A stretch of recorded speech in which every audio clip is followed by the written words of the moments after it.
Y quisiera considerar primero Primera Tesalonicenses capítulo 4, comenzando en el versículo 13, donde Pablo escribe estas palabras. Pero no queremos, hermanos, que ignoréis acerca de los que duermen, para que no os entristezcáis como lo hacen los demás que no tienen esperanza. Porque si creemos que Jesús murió y resucitó, así también Dios traerá con él a los que durmieron en Jesús. Por lo cual os decimos esto por la palabra del Señor, que nosotros los que estemos vivos y que permanezcamos hasta la venida del Señor, no precederemos a los que durmieron. Pues el Señor mismo descenderá del cielo con voz de mando, con voz de arcángel y con la trompeta de Dios, y los muertos en Cristo se levantarán primero. Entonces nosotros los que estemos vivos y que permanezcamos seremos arrebatados juntamente con ellos en las nubes al encuentro del Señor en el aire, y así estaremos con el Señor siempre. Por tanto, confortaos unos a otros con estas palabras. Eso es lo que acabo de leer aquí, es lo que Pablo enseña sobre lo que popularmente se le llama el rapto. Se refiere el rapto a la venida de Jesús y ese encuentro con Él en el cielo y los santos. Yo pienso que hay mucha mala información o confusión sobre este evento, pero hay ciertas cosas que debemos entender plenamente sobre el rapto. Lo primero que Jesús nos enseña aquí es, en su regreso, este será visible. Será un regreso corporal y será en triunfo. No va a venir en humildad, mansedumbre, como lo hizo en su primera venida, sino que en esta venida viene en triunfo, en poder, en la nube de gloria.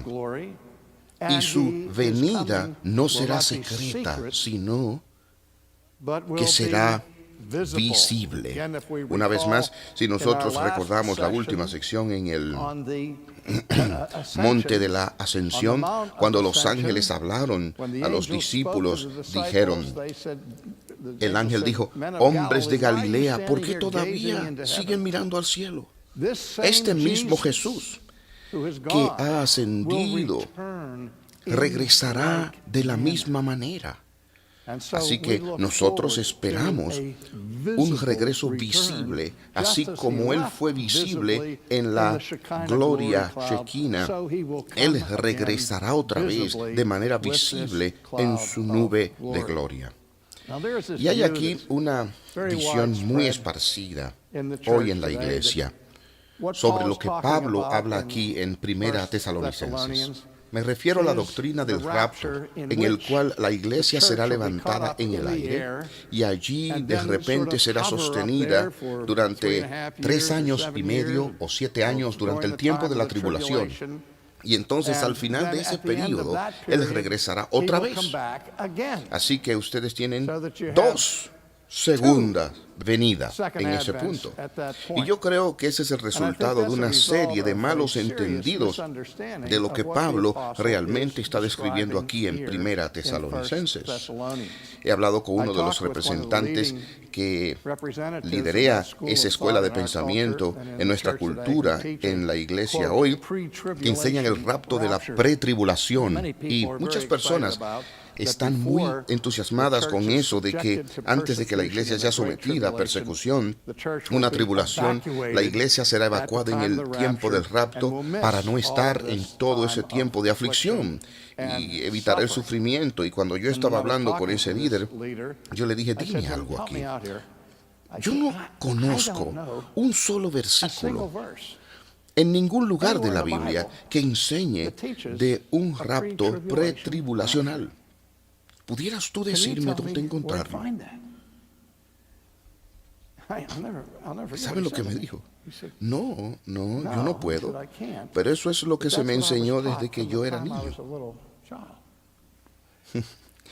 Vamos a tomar nuestra teología de la Biblia y no de una lección de escuela dominical que alguien nos enseñó años y años atrás.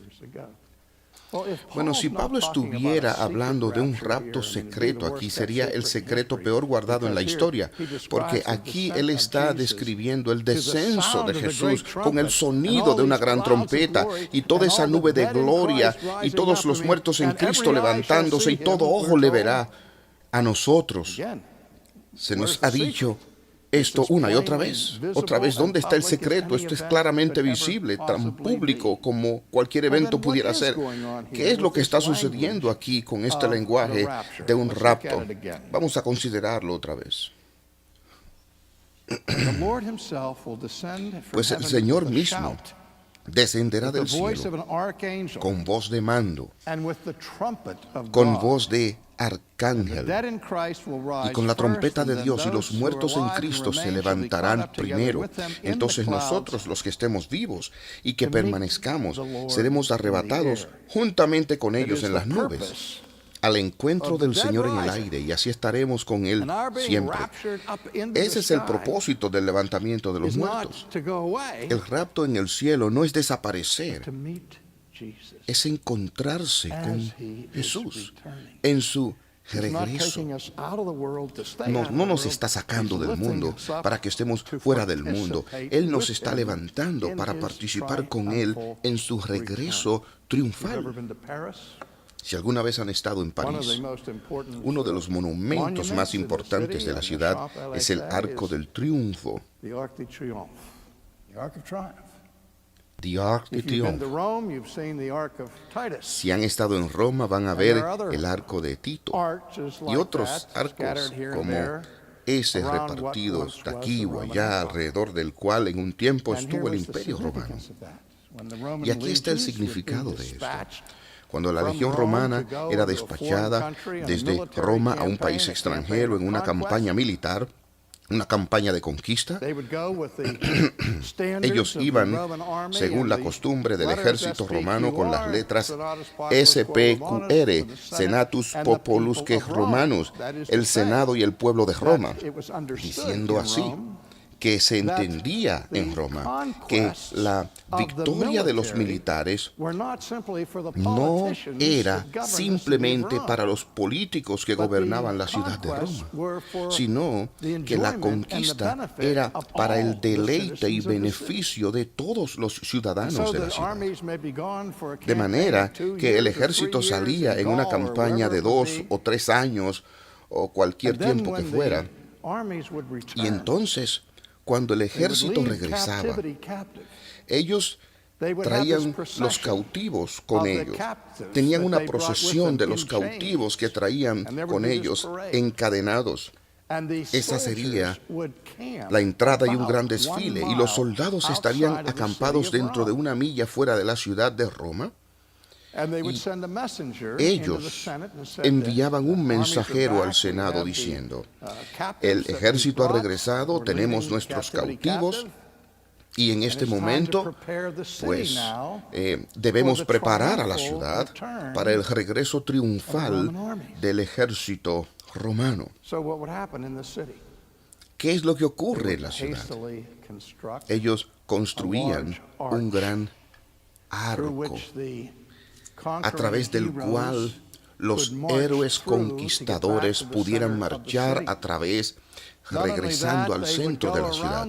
No solamente de que ellos irían al centro de la ciudad con adornos y con perfume para cubrir el ofensivo olor de los esclavos que sudaban profusamente, cuando todo estaba listo para el regreso triunfal del ejército. Y cuando todo estaba listo ya, la señal era dada con el sonido de una trompeta. Y cuando la trompeta sonaba, entonces, cuando la trompeta sonaba, los ciudadanos de Roma dejaban la ciudad y salían donde el ejército estaba. Y se unían al ejército y venían junto con el ejército bajo el arco. La idea era entonces que ellos participaban en el triunfo de su ejército conquistador. Y esto es exactamente el lenguaje que Pablo está usando. Él dice, cuando Jesús regrese, en poder conquistador. Que la iglesia, los muertos y vivos, serán levantados en el aire para encontrarse con Él, no para quedarse allá, sino para unirse a su regreso en triunfo, para participar en su exaltación. ¿Saben cuando usted es bautizado? El bautismo tiene una doble señal. Esto marca en primer lugar la participación de los sufrimientos y la humillación de Jesús, pero también eso lo enmarca con aquel que participa en su gloria y en su exaltación. Como Pablo nos advierte, si no queremos participar en su humillación y su aflicción, entonces tampoco tendremos parte en su exaltación. Porque él dice a los tesalonicenses, miren, ustedes están preocupados por lo que pasará ante la partida de los suyos. ¿Piensan que van a perderse la conclusión del ministerio de Jesús al final del tiempo? No. Ellos van a estar allí primero. Los muertos se levantarán primero. Y aquellos entonces que estén vivos y son de Cristo serán unidos en esta gran asamblea para volver a la tierra otra vez, en triunfo. Eso es lo que el lenguaje está diciendo.